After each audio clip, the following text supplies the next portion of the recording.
Assalamualaikum warahmatullahi wabarakatuh. Bertemu lagi dengan Bu Heni pada mata pelajaran SKI untuk anak-anak kelas 5 MINU Banat Kudus.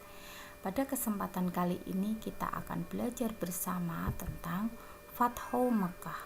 Fathu Mekah bisa diartikan kemenangan di kota Mekah.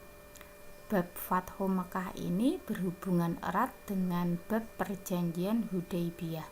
Bu Heni harap kalian sudah menyimak materi tentang perjanjian Hudaybiyah dan sudah memahaminya.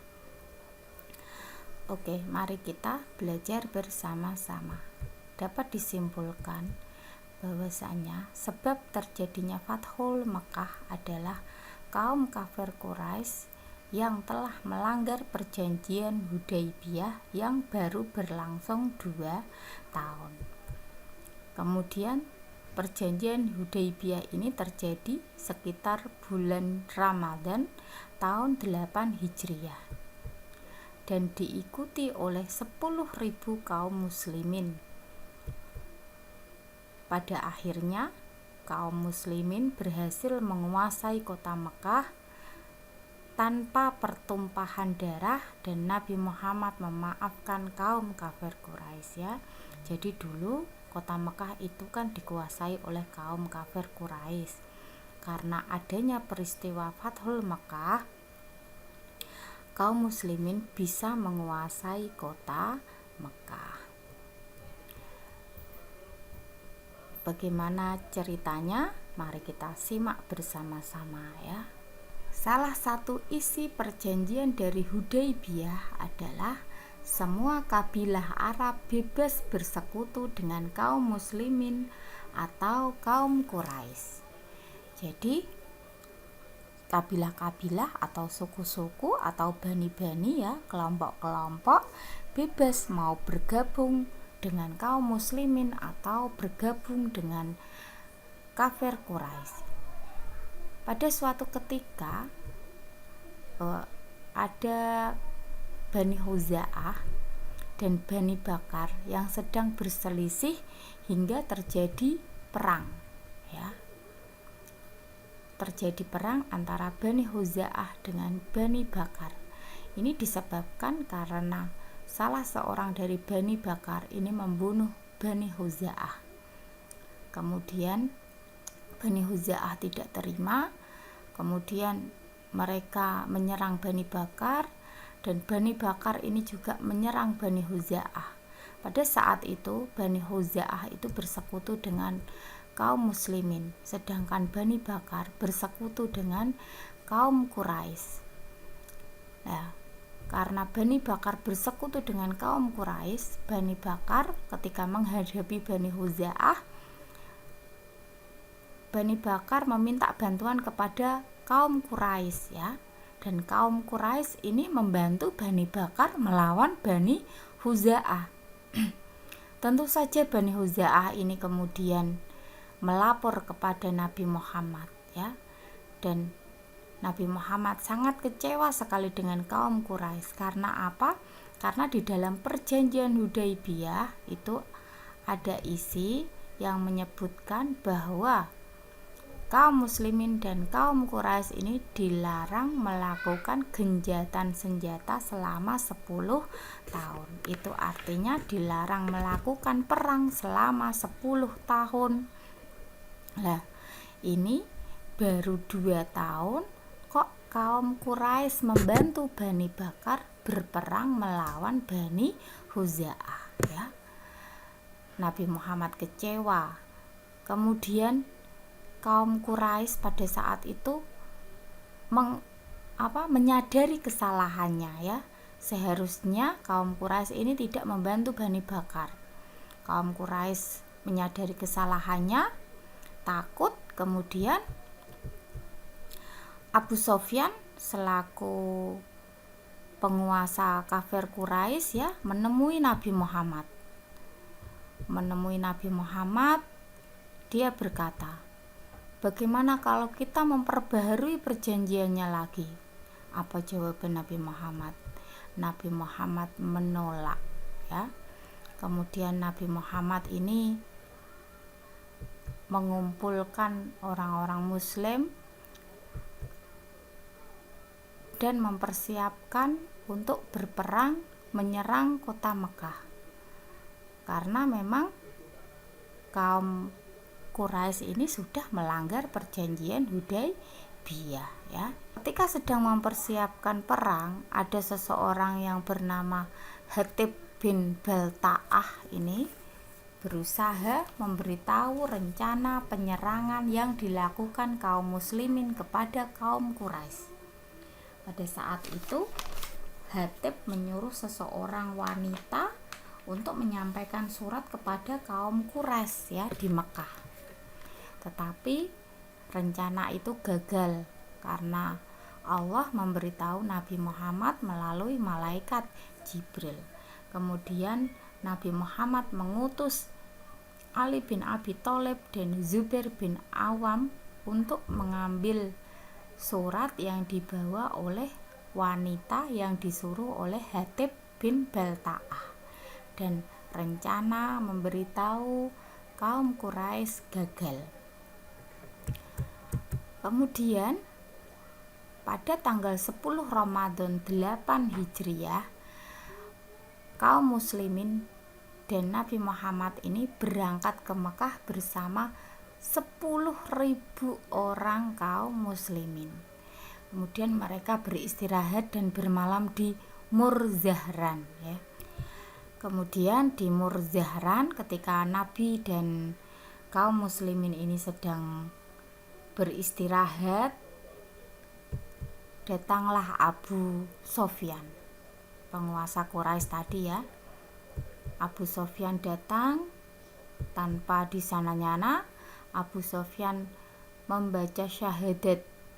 Ini menandakan bahwa Abu Sofyan telah masuk Islam.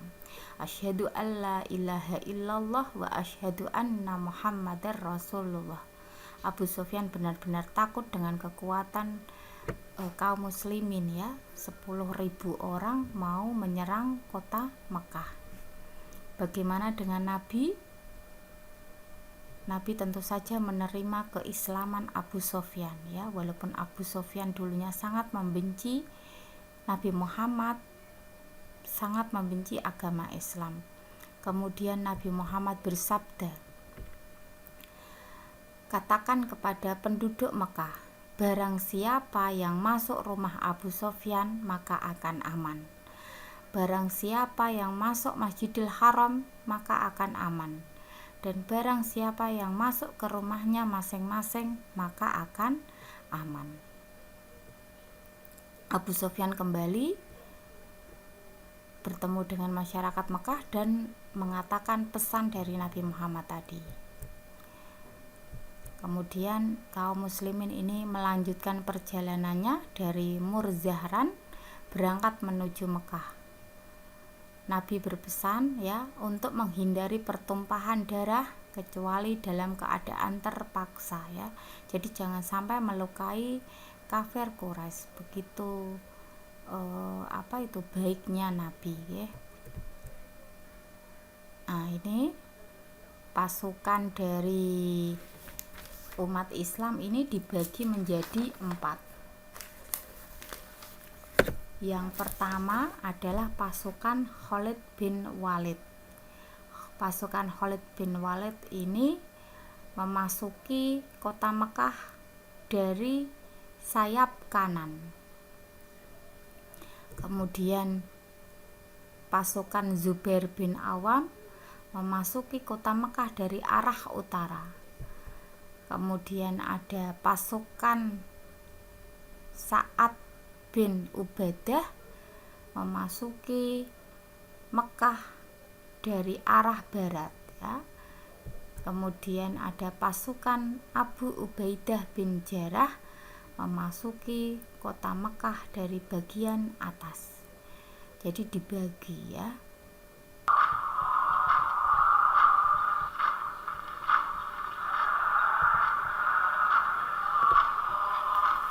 Ya. Ini 10.000 kaum muslimin masuk ke kota Mekah dengan cara bertakbir, bertahmid, bertahlil ya, menggema di seluruh kota Mekah 10.000 kaum muslimin. Kemudian kaum kafir Quraisy ini disuruh untuk masuk ke rumahnya masing-masing, atau masuk ke rumah Abu Sufyan atau ke Masjidil Haram ya, agar aman, tidak ada pertumpahan darah seperti yang dijelaskan oleh Nabi tadi, dipesan oleh Nabi tadi.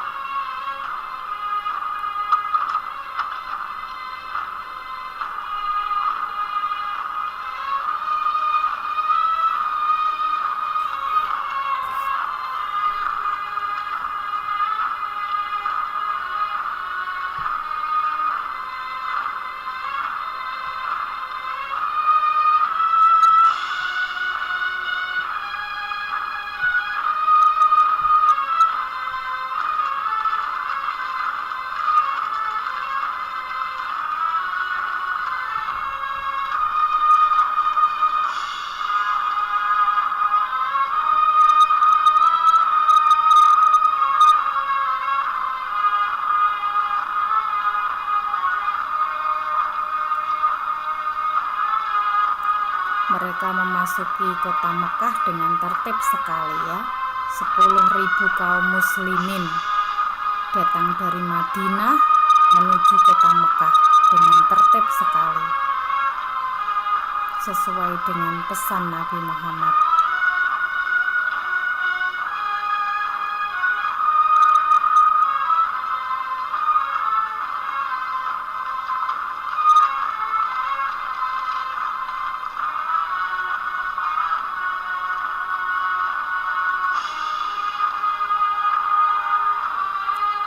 Ya, ini gambaran ketika mereka merindukan keluarga mereka yang ada di Mekah ya. Mereka rindu sekali dengan kota Mekah karena sudah lama berada di kota Madinah dan tidak pernah pulang ke kota Mekah. Rindu dengan keluarga, rindu dengan kota Mekah, tempat kelahiran mereka.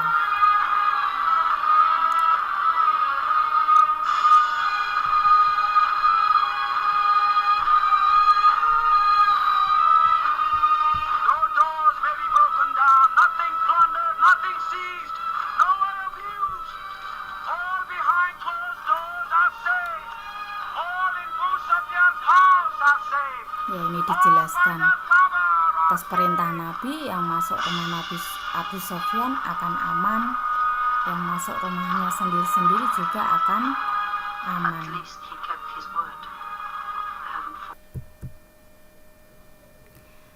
Kemudian setelah sampai di Masjidil Haram, Nabi Muhammad ini membuka pintu Ka'bah dan bersama dengan kaum muslimin menghancurkan 360 berhala yang ada di sekitar Ka'bah.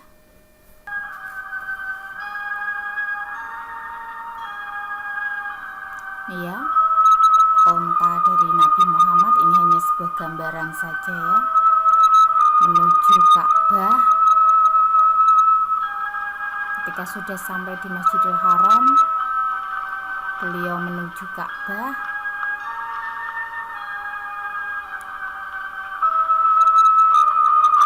Kemudian seseorang disuruh untuk membuka pintu Ka'bah yang ternyata di dalamnya banyak sekali berhala yang jumlahnya ada sekitar 360 berhala.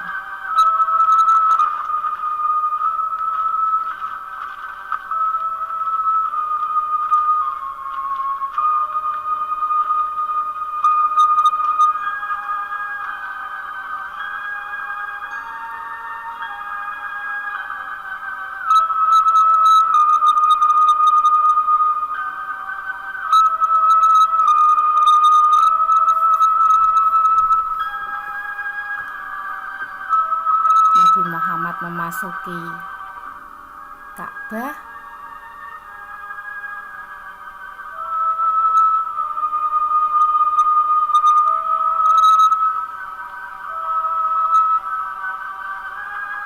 ini berhala-berhalanya ya, banyak sekali berhalanya. Nabi Muhammad bersabda bahwa yang berhak disembah adalah Allah, dan Ka'bah ini diciptakan untuk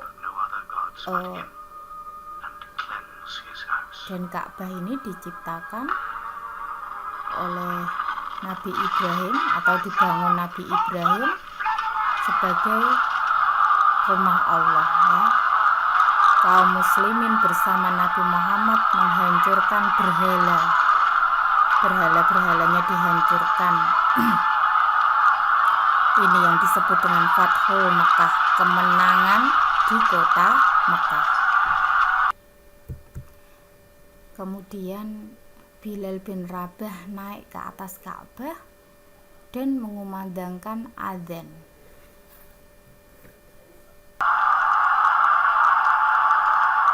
Ini ya, Bilal bin Rabah ini kemudian naik ke atas, kemudian untuk mengumandangkan adzan.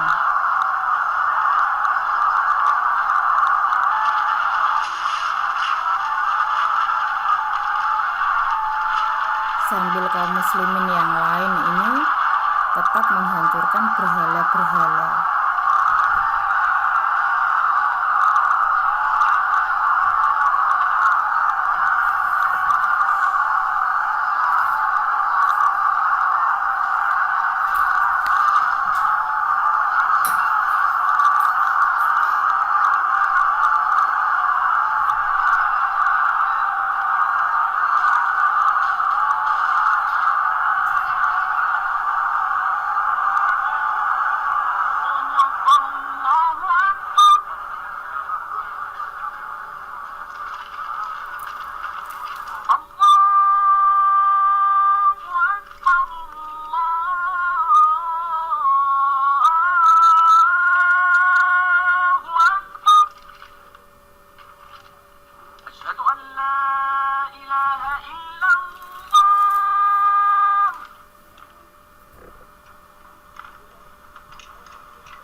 Kemudian setelah itu Nabi Muhammad menyium Hajar Aswad dan bersama umat Islam melakukan tawaf ya.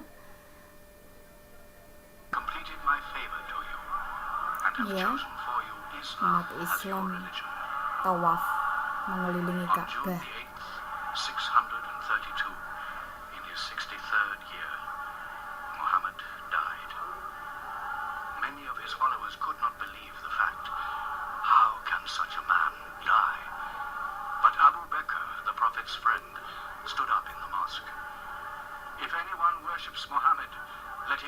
Sejak saat itu umat Islam bebas melaksanakan ibadah umroh dan ibadah haji.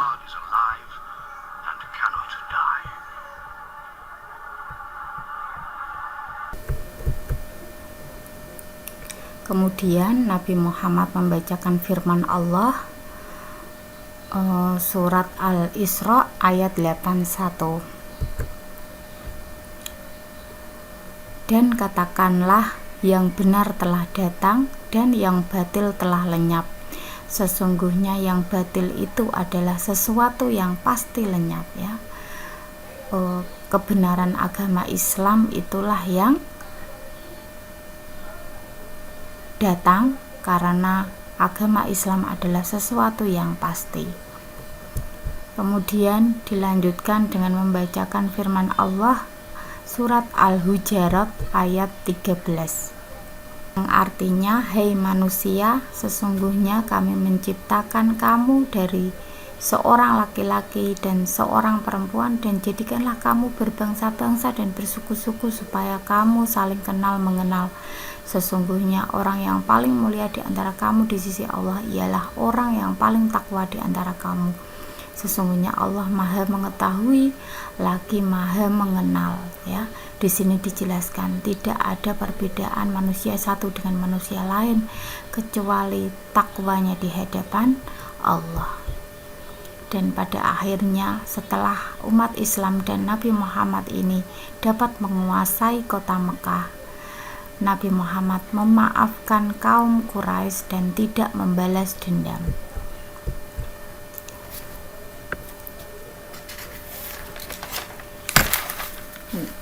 Peristiwa Fathul Makkah ini diabadikan oleh Allah dalam Al-Quran surat An-Nasr. Bismillahirrahmanirrahim. Idza jaa nasrullahi wal fath. Apabila telah datang pertolongan Allah dan kemenangan, wa ra'aitan nasa yadkhuluna fi dinillahi afwaja, dan kamu lihat manusia masuk agama Allah dengan berbondong-bondong. Fasabbih bihamdi rabbika wastaghfir innahu kana tawwaba. Maka bertasbihlah dengan memuji Tuhanmu dan mohonlah ampun kepadanya, sesungguhnya Dia adalah Maha penerima taubat, ya. Kaum Quraisy berbondong-bondong datang ke Masjidil Haram meminta ampunan kepada Nabi Muhammad. Nabi Muhammad memaafkan. Banyak di antara mereka yang kemudian masuk Islam. Muhammad memaafkan Abu Sufyan, ya. Nabi Muhammad juga memaafkan Suhail bin Amru, ya. Apa itu namanya? Wakil dari kafir Quraisy ketika melakukan perjanjian Hudaybiyah. Banyak hikmah yang dapat diambil dari peristiwa Fathul Makkah, terutama sifat pemaaf dari Nabi Muhammad, ya. Beliau dengan ikhlas memaafkan orang-orang Quraisy yang telah menghina dan mengusirnya dari Mekah. Kemudian kita perlu tahu faktor apa saja yang membuat kaum muslimin ini berhasil menaklukkan kota Mekah. Yang pertama adalah hilangnya pengaruh Yahudi. Hal itu terjadi setelah suku-suku Yahudi dihukum oleh Nabi Muhammad, ya, karena telah membelot membantu kaum Quraisy. Kemudian kaum muslimin semakin besar dan kuat pengaruhnya dalam segala segi kehidupan bangsa Arab pada saat itu, dengan dilihat dari jumlahnya yang selalu bertambah dan bertambah. Kemudian tidak ada lagi suku lain yang bersedia membantu kaum Quraisy dalam menghadapi kaum muslimin. Dan yang selanjutnya adalah kaum Quraisy semakin lemah setelah pemuka-pemuka mereka masuk Islam seperti Khalid bin Walid dan Amr bin As, juga Abu Sufyan, ya. Sekian materi yang dapat Bu Heni sampaikan. Semoga ada manfaatnya dan ada teladan sifat Nabi yang dapat kalian teladani dalam kehidupan sehari-hari. Mohon maaf apabila ada kesalahan. Wassalamualaikum warahmatullahi wabarakatuh.